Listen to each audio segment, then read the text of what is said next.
Hello. ദാരിദ്ര്യത്തിൽ ജനിച്ച് അനാഥനായി വളർന്ന് അംഗീകാരമുള്ള സിനിമാ ഗായകനായി തീരുക. സാധാരണക്കാരുടെ സൗഹൃദത്തിൻ്റെയും സ്നേഹത്തിൻ്റെയും മുന്നിൽ ഉന്നതങ്ങളിലേക്കുള്ള പടവുകൾ കയറാതെ അവരിൽ ഒരാളായി ജീവിക്കുക. അതായിരുന്നു ബായി എന്ന് കൊച്ചിക്കാർ സ്നേഹത്തോടെ വിളിച്ചിരുന്ന എച്ച് മെഹബൂബ്. കൊച്ചിക്കാരുടെ ഒരേ ഒരു ബായ്, ഗായകൻ മെഹബൂബ്. 1926 ഫോർട്ട് കൊച്ചി പട്ടാളത്തിലൊരു ദരിദ്ര കുടുംബത്തിൽ ജനനം. ചെറുപ്പത്തിലെ പിതാവിനെ നഷ്ടപ്പെട്ടു. കുട്ടികളുടെ പട്ടിണി മാറ്റാൻ കല്യാണ വീടുകളിൽ ഡോൾ കൊട്ടി പാടാൻ പോയിരുന്ന അമ്മയോടൊപ്പം മെഹബൂബും പോകുമായിരുന്നു. പിന്നീട് ബ്രിട്ടീഷ് പട്ടാള ക്യാമ്പിൽ ഷൂ പോളിഷ് ചെയ്യുന്ന ജോലിയായി.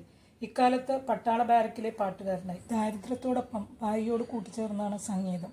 അമ്മയുടെയും ജ്യേഷ്ഠൻ്റെയും മരണശേഷം സുഹൃത്തുക്കളും നാട്ടുകാരുമായി അവൻ്റെ സ്വന്തക്കാർ. കല്യാണ വീടുകളിലും മറ്റ് സദസ്സുകളിലും അദ്ദേഹം പാടിക്കൊണ്ടിരുന്നു സൈഗാളിൻ്റെയും മുഹമ്മദ് റാഫിയുടെയും പ്രശസ്തമായ പാട്ടുകൾ, ഒപ്പം സ്വയം ഉണ്ടാക്കി പാടിയ പാട്ടുകൾ. സിനിമയിൽ പാടിയതിലും കൂടുതൽ സ്വകാര്യ വേദികളിലും നാടകങ്ങളിലും പാടി. ഇവയിൽ പലതും റെക്കോർഡ് ചെയ്യപ്പെട്ടിട്ടില്ല. മേപ്പള്ളി ബാലൻ എന്നൊരു സുഹൃത്താണ് ഇവയിൽ പലതിനും സംഗീതം നൽകിയത്. 1951 ദക്ഷിണാമൂർത്തിയുടെ സംഗീതത്തിൽ ജീവിതനൗക എന്ന സിനിമയിലൂടെയാണ് മെഹബൂബിനെ മലയാളികൾ അറിഞ്ഞു തുടങ്ങിയത്. പിന്നെ ഹിറ്റ് പാട്ടുകളുടെ വരവായിരുന്നു. മാനൊന്നും വിളിക്കില്ല, വണ്ടി പുകവണ്ടി, നയാ പൈസയില്ല, മിടുക്കി മിടുക്കി, ഹാലു പിടിച്ചൊരു പുലിയച്ചൻ, കണ്ടം വെച്ചൊരു കോട്ടാണ്, കാത്തു സൂക്ഷിച്ചൊരു കസ്തൂരി മാമ്പഴം, ഇങ്ങനെ നിരവധി ഹിറ്റുകൾ. പാടിയ എല്ലാ പാട്ടുകളും ഹിറ്റാക്കിയ ചുരുക്കം ചില ഗായകരിൽ ഒരാൾ.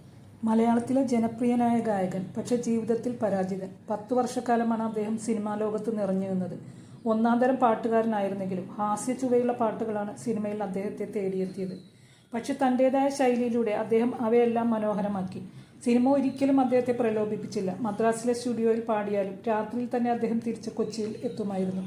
സിനിമയിലൂടെ പണം സമ്പാദിക്കാൻ അദ്ദേഹം ശ്രമിച്ചില്ല. അന്നൊക്കെ എച്ച് മെഹബൂബ്, കൊച്ചി, കേരളം എന്നൊരു കത്തെഴുതിയാൽ തപാലിലൂടെ അത് അദ്ദേഹത്തിലേക്ക് എത്തുമായിരുന്നു. മദ്രാശിയിൽ ജീവിക്കാമായിരുന്ന അദ്ദേഹം കൊച്ചിയിൽ തന്നെ തങ്ങി. പറിച്ചു മാറ്റാനാകാത്ത വിധം അദ്ദേഹത്തിൻ്റെ വേരുകൾ കൊച്ചിയിൽ ആഴ്ന്നിറങ്ങിപ്പോയിരുന്നു.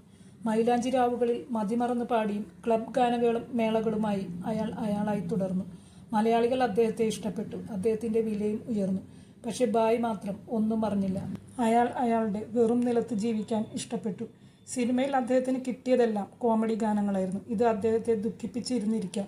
ഒരു കോമഡി ഗായകൻ എന്ന് അദ്ദേഹം മുദ്ര കുത്തപ്പെട്ടിരുന്നു. ഇത് അദ്ദേഹം സിനിമ വിടാൻ ഒരു കാരണമായേക്കാം. ദക്ഷിണാമൂർത്തി അദ്ദേഹത്തിലെ മികവിനെ മറ്റുള്ളവർക്ക് പരിചയപ്പെടുത്താൻ ഒരു പാർട്ടി സംഘടിപ്പിച്ചു. വമ്പന്മാർ പങ്കെടുക്കുന്ന ആ പാർട്ടിയിൽ പാടാൻ ദക്ഷിണാമൂർത്തി സാർ അദ്ദേഹത്തെ ക്ഷണിച്ചു. പ്രതിഭാശാലിയായ ഈ കൊച്ചിക്കാരൻ്റെ കഴിവുകൾ മറ്റുള്ളവരും അറിയണം എന്ന് അദ്ദേഹം ഉദ്ദേശിച്ചു. പക്ഷേ എന്തുകൊണ്ടോ ബായി അവിടെ പാടിയില്ല. മദ്രാസ് വിടുകയും ചെയ്തു. ദക്ഷിണാമൂർത്തി ബായിയെ ഏതൊക്കെ ഉയരങ്ങളിൽ സങ്കല്പിച്ചോ അതെല്ലാം തട്ടിത്തെറിപ്പിച്ച് അയാൾ മടങ്ങി. മദ്രാസ് ജീവിതത്തിന് ശേഷം അദ്ദേഹം തൻ്റെ കരിയറോ ജീവിതമോ ഗൗരവമായി എടുത്തില്ല.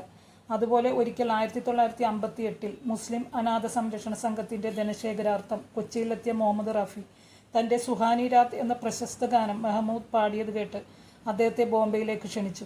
അവിടെയായാൽ ലോകം നിങ്ങളെ അറിയുമെന്ന് പറഞ്ഞു. പക്ഷേ കൊച്ചിയിലുള്ള തൻ്റെ സുഹൃത്തുക്കളെ വിട്ടുപോകാൻ അദ്ദേഹം ആഗ്രഹിച്ചില്ല. സിനിമയിൽ നിന്ന് കിട്ടിയ പണമെല്ലാം അദ്ദേഹം സുഹൃത്തുക്കൾക്കായി വിതരണം ചെയ്യാറുണ്ടായിരുന്നു. സ്റ്റേജ് ഷോയ്ക്ക് മുമ്പ് യേശുദാസിന് പോലും ഹിന്ദി, ഉറുദു ഒക്കെ പഠിപ്പിച്ചിരുന്ന ഒരാൾ എത്ര വലിയ ഉയരങ്ങളിൽ നിന്നാണ് ഒരു നേരത്തെ ഭക്ഷണത്തിനു വേണ്ടി പോലും പാടുന്ന അവസ്ഥയിലേക്ക് എത്തിയത്.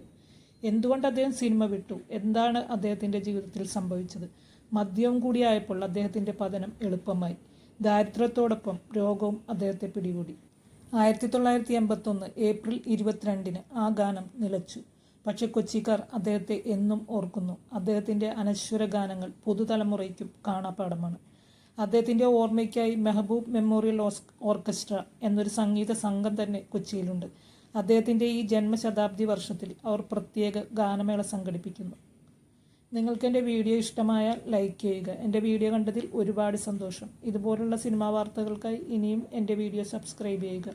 ഇനിയും നല്ലൊരു വീഡിയോ ആയിട്ട് വരാം. അതുവരെ ബായ്.